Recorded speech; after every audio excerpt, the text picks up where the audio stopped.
If you're looking to get the best image quality out of the Canon C50, then this video is for you. I'll be going over all of the video settings you need to change, as well as some of the audio settings. And I'll give some tips on how to expose the image properly. Let's start by turning on our camera into video mode. Now we can open up the menu. And here we'll start with the camera setup menu. For iris mode, we want to change this from auto to manual. That way we can control what iris we're at. Iris is also just another word for aperture, in case you were unaware. For the increment, I find third stop to be much better than half stop. And if you have an RF lens, you can turn on fine increment. This allows you to have a much finer control of the aperture. It's kind of like the 1/8 stop increment on most of the other Canon cameras. But if you do decide to go this route, just know it's going to take a lot more spins of the wheel to actually change the aperture to the value you're looking for. Next, we have page 2, which is our shutter menu. And so here, we're also going to change the shutter mode to manual, not automatic. And then to the shutter manual, instead of speed, we want to use angle.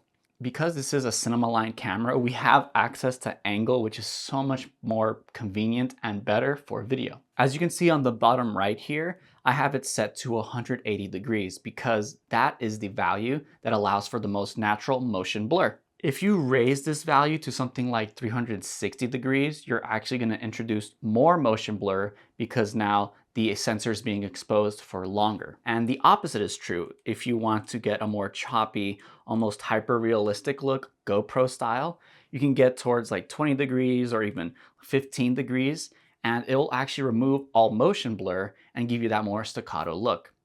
But for 99% of your situations, you really are just going to be at 180 degrees for the most natural cinematic motion blur. Now let's move on to page 3. Here we can change our base ISO.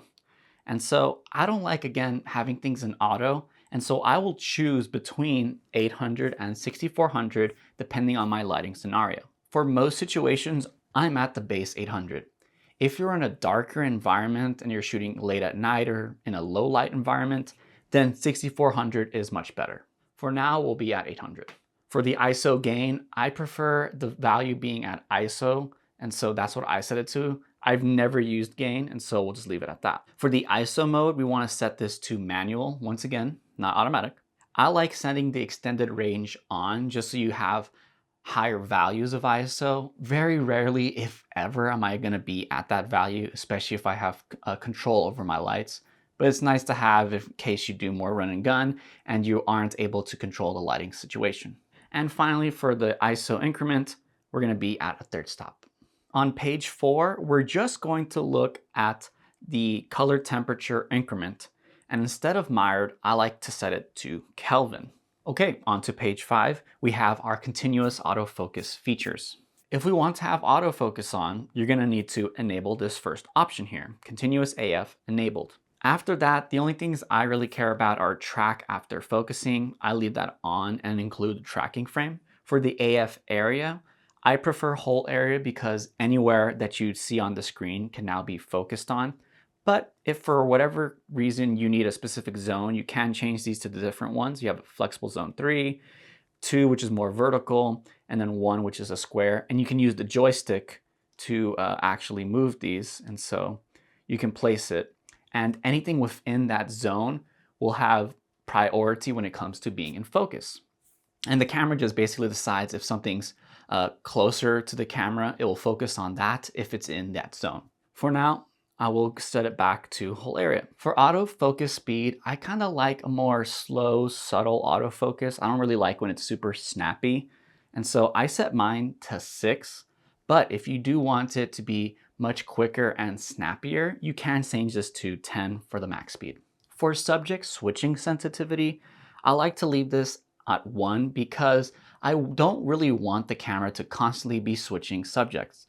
Now, depending on your scenario, you may want that. Let's say you're doing a product review, you can have it at the flexible zone in the center, and that way, if your face is in the center, you'll be in focus. But then as you bring the object or whatever object, your product you're using closer to the camera in that zone, it'll be much faster to switch focus to that. So it just really depends, but For most cases where I'm filming people, I like having it set to 1. All right, now on page 6 is our subject detection mode.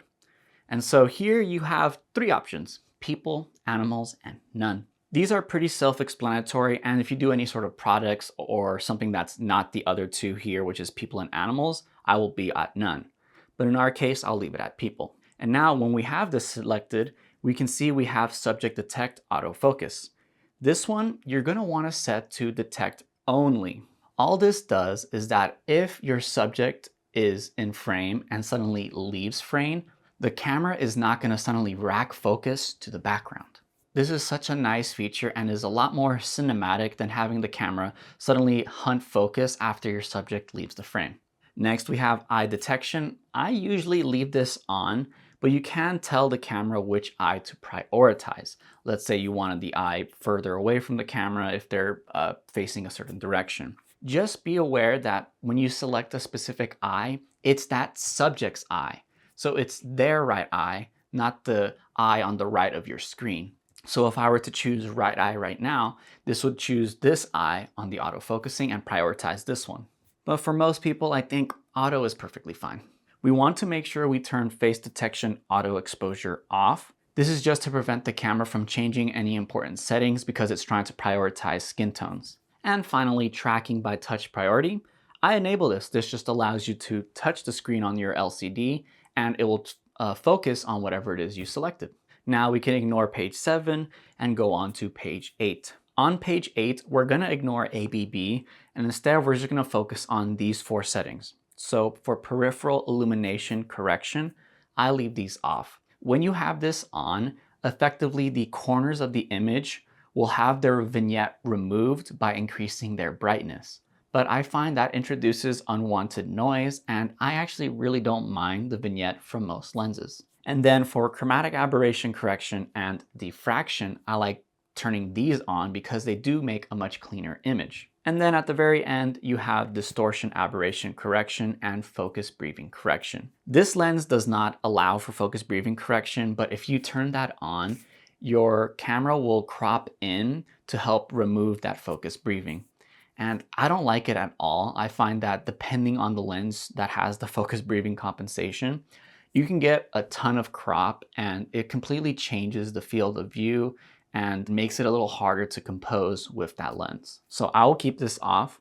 And for distortion correction, I also like turning this off. Of course, if you want more straight lines and to remove any distortion in the image, you can enable this. And finally, on page 9, you have the lens optical image stabilization, which actually you just use the dial on the lens for that. And you can enable digital image stabilization. This will have the camera slightly crop into the sensor to help remove any sort of movement and jitters that you might have in your footage.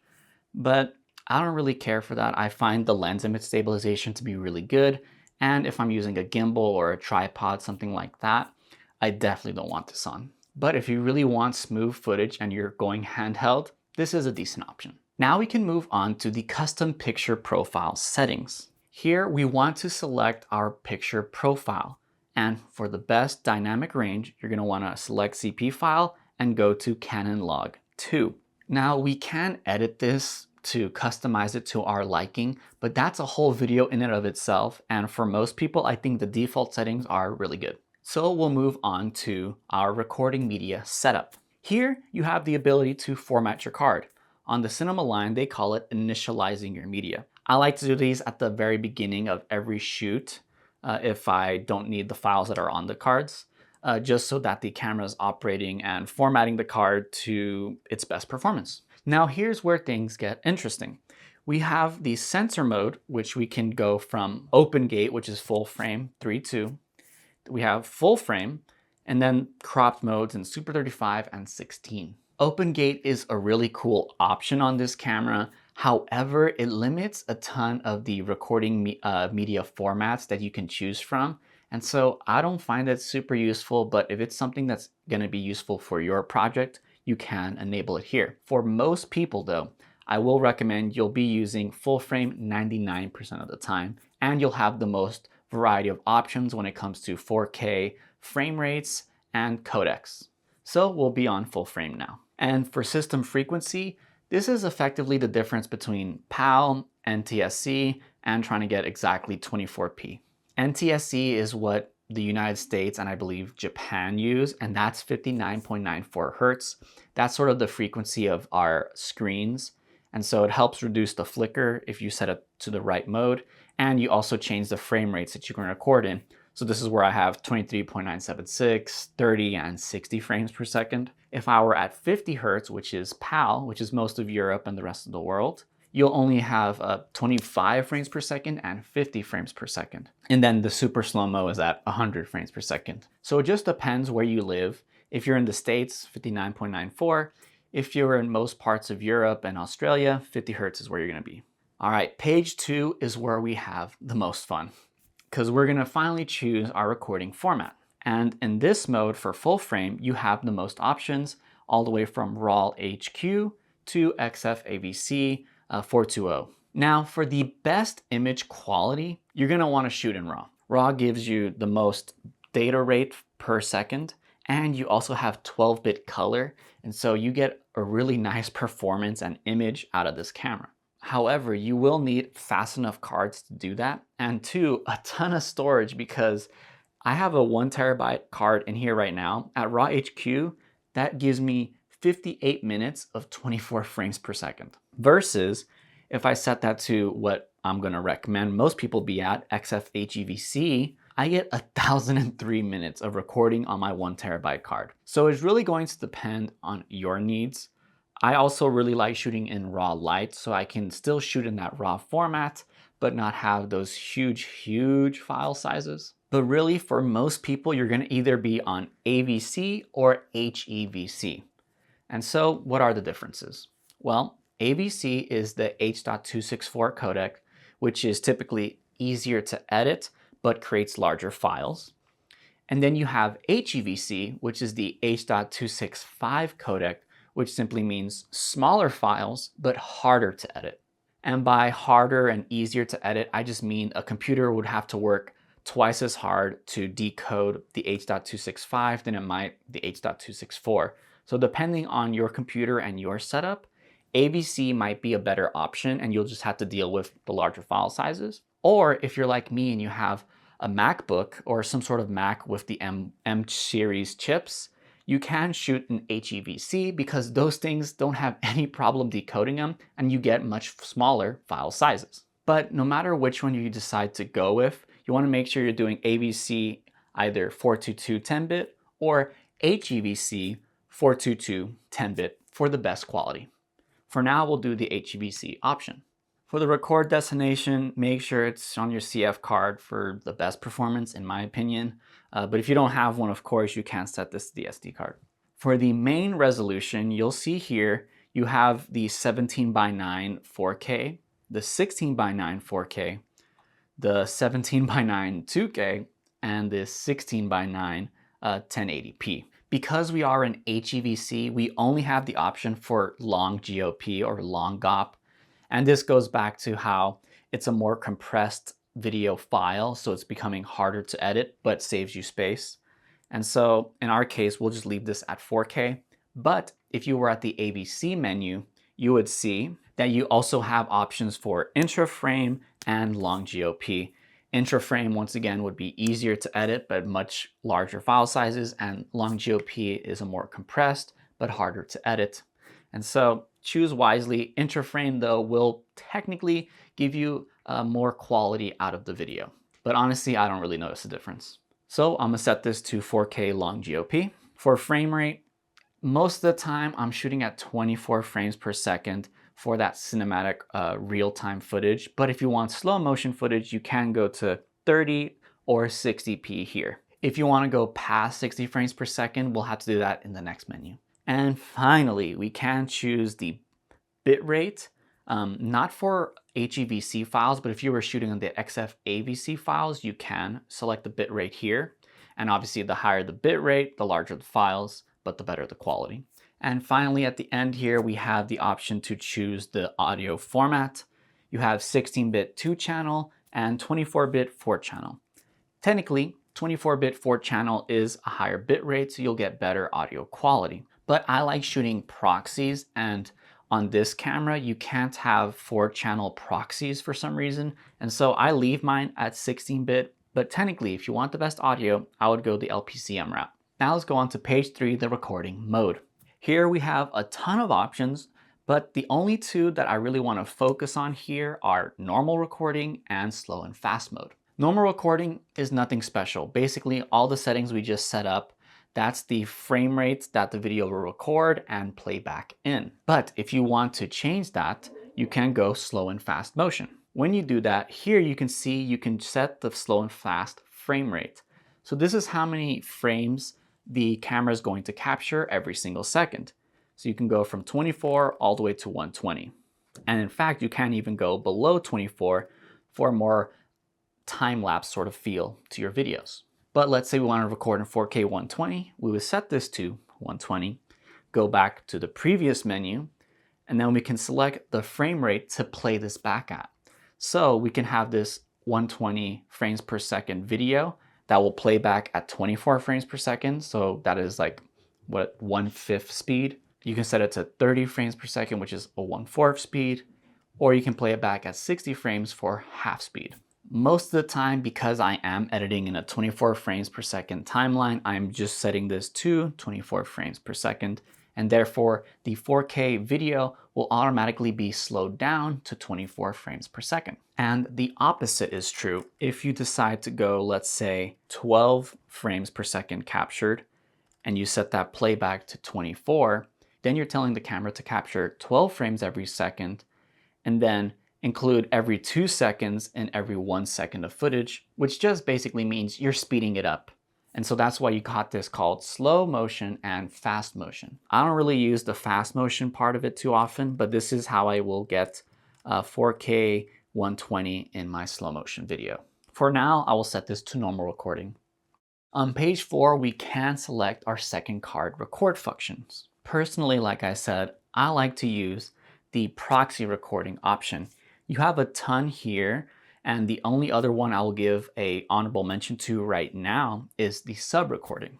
Let's tackle proxy first. With proxy recording, you're allowing the camera to record a smaller, easier to edit file to the SD card while still keeping your high resolution, high quality video on your CF Express card. As you can see here, you have very limited options. I still like to have it at 10-bit for some quality, but you can put this down to 8-bit. That's totally fine. And then you can adjust the bit rate to make it even smaller, like 9 megabits per second. And that way your computer can even edit this much easier. And then we have sub recording. And this is a really cool feature because it allows you to record a high quality file to your CF card and another type of high quality file to your SD card. I find this most useful if you're recording in RAW, or if you want quick turnaround on a specific project and you still want to have the 4K files, but want to have the 1080p high quality files to send to someone like a client. This is a great option to do that. For now, I'll set it to proxy because that's the mode I like. On the next page, the only thing you want to be aware of on this page is that if you have proxies enabled, you want to select the color conversion to either conform to the C-Log2 profile that we set up earlier, or if you want the proxies to already be converted to Rec 709, you can select the other two options here, Canon 709 or CMT 709. The only real difference between these two is that Canon 709 has much more contrast and the CMT 709 has a nice slower highlight roll-off.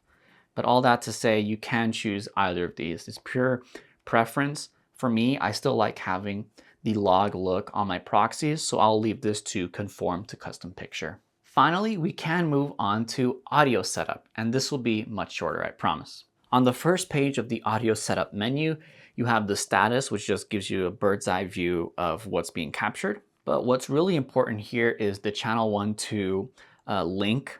You can have it so that channel 1 and 2 play back the exact same audio, or you can separate them. And so I like separating them, and that allows you to actually adjust the gain on them individually from one another. And just so you're aware, you cannot change the recording level if you have 2-channel audio enabled and you have the top handle connected.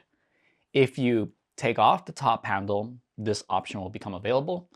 Or if you're in 4-channel LPCM, this option will also show up. But for the purposes of this tutorial, I will just remove the top handle. Now when we're back in audio, we'll see we can finally change the gain. And so here you can see that you have the option to do manual, which is M, or A for automatic. I like setting it to M naturally. And what I'm trying to do here is set the volume or the gain level such that it's as low as possible, which would be 0, which is mute, so I would not do mute, but as low as possible, so as close to 1 as I can get, while still having my dialogue hit between -6 and -12 decibels, which you can see on the indicators to your right. And so I'll be speaking here until I start seeing it hit somewhere around there. Maybe I'll just go down 1, 15.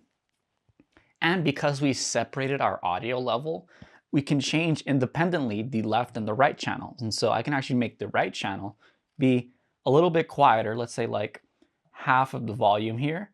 And that way I do have a safety channel. And this is really useful if you don't have a mic with a safety channel already in it. And that's how I set up the audio.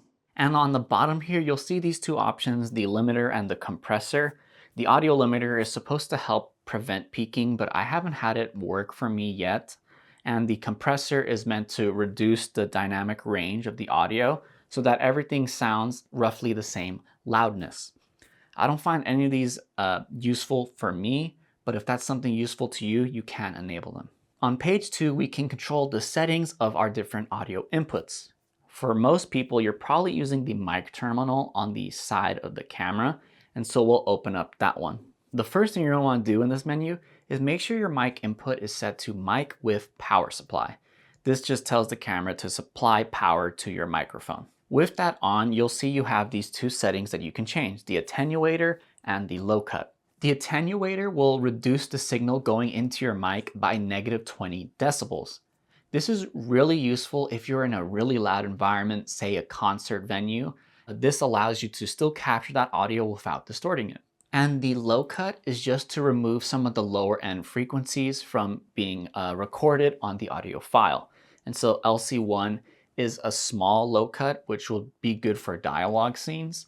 And LC2 is a much more aggressive low cut, which is typically used to remove some of the wind noise that you might get. So that's more if you're in an outdoor scenario. LC2 might be more helpful, but you can distort someone's audio a bit, but it's better than having those wind noise for sure. For now, I leave this off. Finally, with all these settings, you're ready to start shooting. A very quick overview. I'm going to be at 24 frames per second. You want the shutter angle to be 180 degrees for natural motion blur. And then you want to set the ISO to your base if possible. And so in my case, base 800, I would like the ISO at 800 for the best dynamic range. But you'll notice that if you have these settings on your camera, you can run into overexposure, especially outdoors. So now let's go over to how to expose the image while still preserving our cinematic settings. To do this, you'll want to have a high quality variable ND filter. An ND filter simply reduces the amount of light going onto your camera. So in those bright outdoor conditions, you can still keep your shallow depth of field with an f2.8 lens and simply add the variable ND and change that to reduce the light coming onto the sensor. But you still need to know how to expose for people and avoid clipping and crushing your blacks. So let me share with you my 3 favorite ways of exposing C-Log 2. We'll start with my favorite tool, false color. You can find false color in the Assistance Functions menu, and it's on page 4. False color changes your display to show 5 primary colors for different brightness values. Here is the index for reference. Very simply, there are 3 pairings of colors you need to be aware of. For clipping, you have red and yellow, which is near clipping. And then for the dark parts of your image, you have purple, which is clipping, and blue, which is just above clipping the blacks. And for your midtones, you have green, which is your 18% gray, and pink, which is 1 stop over that. With false color enabled, you can see exactly the brightness values of pretty much every single element in your frame. This makes it very convenient for judging your exposure really quickly. So the easiest way to expose is if you have a gray card, you can simply hold it up where your subject will be standing and adjust the exposure until green shows up on that gray card. But I don't really like using a gray card because one, I find them a little annoying to carry around. And two, I'm more of a run and gun shooter, and so I don't always have time to pull out a gray card and try to get the exposure of a specific shot just to turn around and have to do it again because the lighting is different on the other side of the room. So here's how I do it to expose for people. Specifically, this is going to be for lighter skin tones, but I will talk about dark skin tones in a bit. In a controlled situation like right now in this talking head video, I will usually reduce the exposure so that I remove any clipping elements in my scene. So for example, this window behind me, I try to make sure and expose so that it is not clipping. Once I expose the scene and remove any clipping that isn't a light source, then I will expose for my subject. So I'll have my subject stand in the spot they're going to be lit at, and then I adjust the intensity of the light to get the right exposure. For light skin tones, I have found you want there to be pink and gray on the brightest part of their face. So in my case, this whole right side. You'll see that the 18% gray, which is that green color, tends to go on the shadowy side that sort of divides the face as it transitions into the darkness. And I have found this to work extremely well for lighter skin tones. Now for darker skin tones, I actually have just been following what Pro AV does, which I'll share their video here, and you can see that for the darker skin tones, typically they're trying to get the brightest part of the subject's face to just barely show green. And then that's how you know you've exposed properly. But of course, this comes with trial and error, and it gets easier the more you do it. But this is how I like to expose for people. Even in an uncontrolled situation, I just try to make sure that a person's face has that pink and gray on it in the false color index. And the more you do this, the easier it gets, trust me. I used to be very confused the first time, but after doing this for almost a year and a half now, I actually really love false color.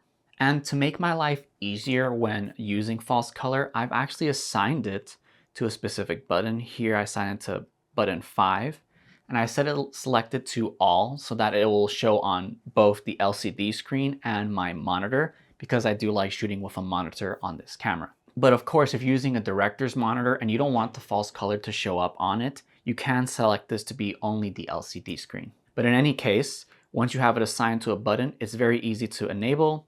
And then once you got your exposure done, you can go back into your live view and still see the image, how it's going to look at the end. All right, this leads us to how to use zebras. Zebras are striped patterns that show up on your image that represent a specific IRE value that we will set. So let's go into the menu here.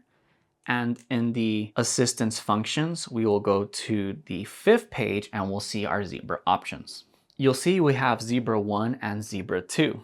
Zebra 1 gives you a 10% IRE value range, and I like to set it for light skin tones like myself at 50 plus or minus 5. And you'll see in this example that when I expose for the zebras to show up on the bright side of my face with these zebra values, they actually match perfectly with my false color values. And so this is how I am able to get consistency between both zebras and false color. So it just really depends on which one you prefer, but both work extremely well. Now for Zebra 2, I like to set this to my highlight clipping point. And for this, that's going to actually be 85% in C-Log 2. To enable Zebra 2, you will have to go to the zebra here and make sure it's on Zebra 2, or you can have it show both Zebra 1 and Zebra 2. I find that to be a bit hard to look at because now you have zebra stripes going all over your frame, but it is there if you prefer having both of them on instead of having to constantly switch between one and the other. But in any case, if we have Zebra 2 enabled and there's something that's overexposed, you will see the zebra pattern show up on that part of the image. And if it's a light source like the sun or a studio light, I don't really care. But if it's anything else in my frame that shouldn't be clipping, then I will adjust the exposure to remove it, and then I know I'm safe. Lastly, if you want to tell the Zebra 1 pattern apart from Zebra 2, here's how you do it. Zebra 1 has the stripes starting from the top left, going down to the bottom right, while Zebra 2 stripes go from the bottom right to the top left, so an angle slope up. It's very subtle and can be hard to see, which is why I don't like having both of them on. I'll just choose one or the other depending on my needs. Zebra 1 for skin tones, and Zebra 2 if I want to check if something's clipping.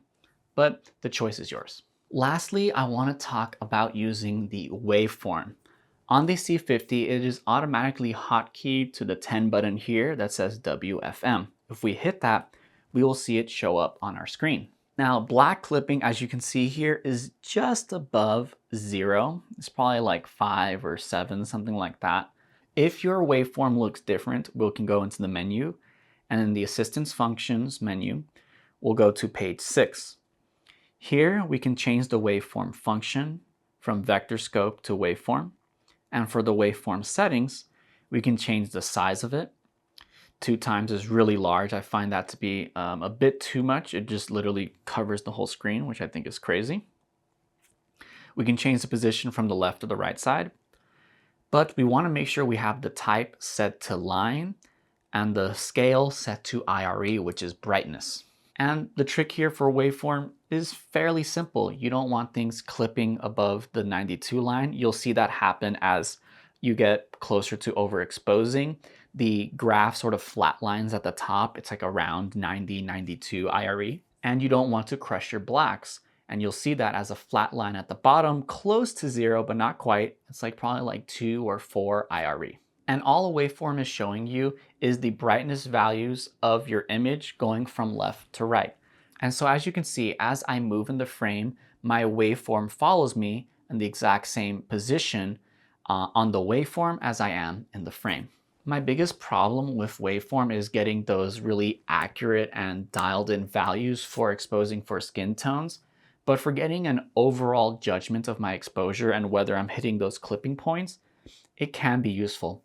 But personally, I find false color even better for that reason, because I just know yellow and red is those clipping points and blue and purple is those black crushing points. And so it's personal preference, but I truly think most people should be using false color and or zebras. But there you have it. That is everything you need to know to capture cinematic footage on the Canon C50.